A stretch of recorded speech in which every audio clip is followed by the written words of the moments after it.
it's going to take him some time from a repetition standpoint. But what was encouraging is that he maintained his confidence. He came out last week, had a very productive day, and the expectation for him is to continue to get better in that regard.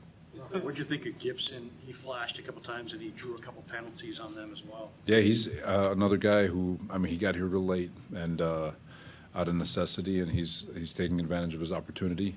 You always love stories. Coach Bradley always says that no matter how doom and gloom it might seem, there's going to be a story that comes out of this, positive story. And so, he's one of them that's been taking advantage of his ops. So versatile enough to play all three spots. He is. That Mike linebacker spot, we're trying to make sure that we solidify that behind Fred to make sure that we have a guy who can still run the defense, God forbid, if something happens. But Tatum has all the ability to play all three spots. His time coming out in the draft, I don't think was that high, and he was a 7th-round pick. Does he play faster than that? He plays much faster than – it's kind of like Greenlaw. Greenlaw ran a molasses 40, but his GPS suggests differently. I think Martin mentioned the other day what a patient coach you are, and that it helps to learn from you in that way. Has it always been your style? Did someone teach you that, or is that just who you are? I'm not sure. It's been my style. Like in terms of, their kids. It's going 100 miles an hour, and you trust. I guess just through time, you just trust that they're gonna figure it out. They just need reps, and you try to put yourself in their shoes on what they're going through and the different things that are going on. It's not just football. Think about all of us, what we were doing when we were 23 years old, but without not even close to the distractions they had. I know where I was. Thank God I didn't have Instagram phones back then, but no, it's you've got to be patient with them. It's back in the day there'd be yelling and screaming if a kid, they're trying. They're not trying to make mistakes, and so the most important thing we can do is just teach in those moments. And as long as the kid, the young man, has the wherewithal or the internal drive to continually try to get better, which you can see, then as a coach you always have patience because guys like them will always figure it out. Like Dallas Flowers, who at one point in his career was on an upward trajectory. Injuries derailed him a little bit in Indy. This is almost like a second chance for him. Have you noticed like a sense of urgency from him in camp and really trying to take advantage? It'd probably be more of a question for Gus. He had him out in Indianapolis, and I see a young man who's going for it. He's taking, again, another guy who's trying to do his best to take advantage of every opportunity he gets. And I've always, it's what I've appreciated about this organization since the day I walked in here. I just feel like all these guys, every player, the sense of urgency and the way everyone attacks every day is always on high. And Dallas without exception, but he's definitely been going for it.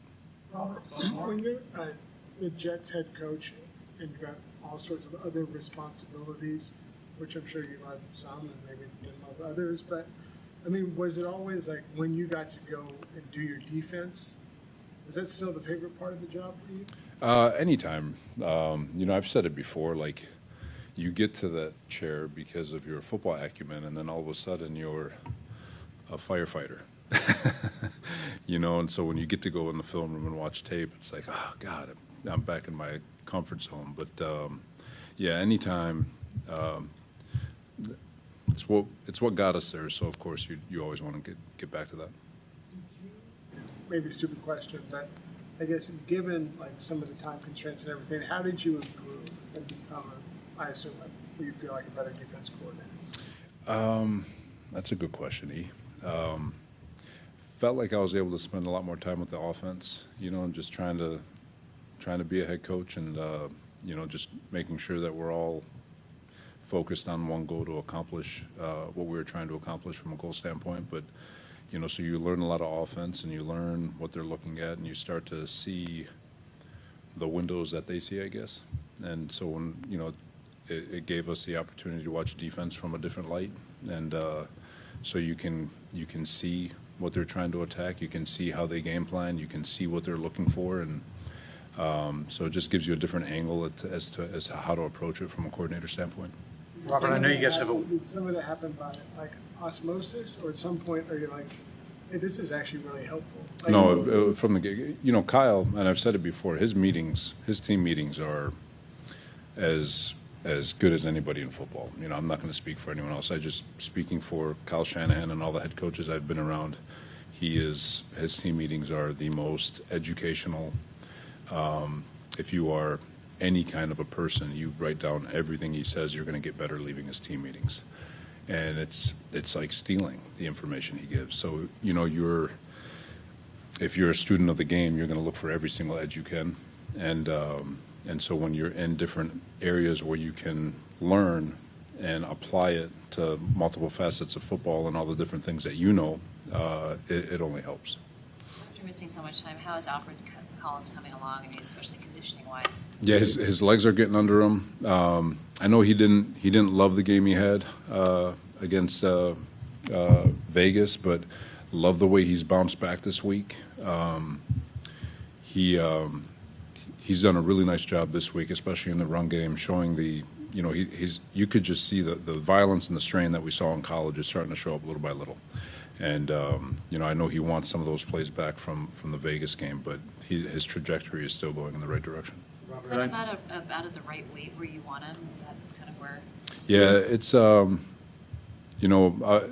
I always tell guys for him it's going to be as light as he can get without losing his power, because that's what he is. And right now he's in a good fighting weight. I know you guys, it's a one game at a time deal, and you get the Chargers, but Seattle, just looking at them a little bit statistically, they are really running it well. I think they ran it almost 50 times at the Chiefs the other night for like 5 yards a pop. Do you let yourself peek ahead to week one, or is it just Chargers? No, you're always trying to stay ahead. Week one is still most important. The Chargers game is obviously very important for a lot of people, especially a lot of the decisions that we've got to make from a roster standpoint. Our first objective as a staff is to make sure these young men are prepared to attack the Chargers in the best way they can, because we owe it to them to try to make a 53-man roster, whether it's here or somewhere else. So we're going to obviously give them every tool they can for the Chargers. With that said, though, when things slow down and you feel like you've checked your boxes, absolutely, you're always going to look ahead, and especially to your week one opponent, just to start gathering thoughts, because it's happening quick. We're good? All right. Thank you. Thanks, guys. Appreciate you.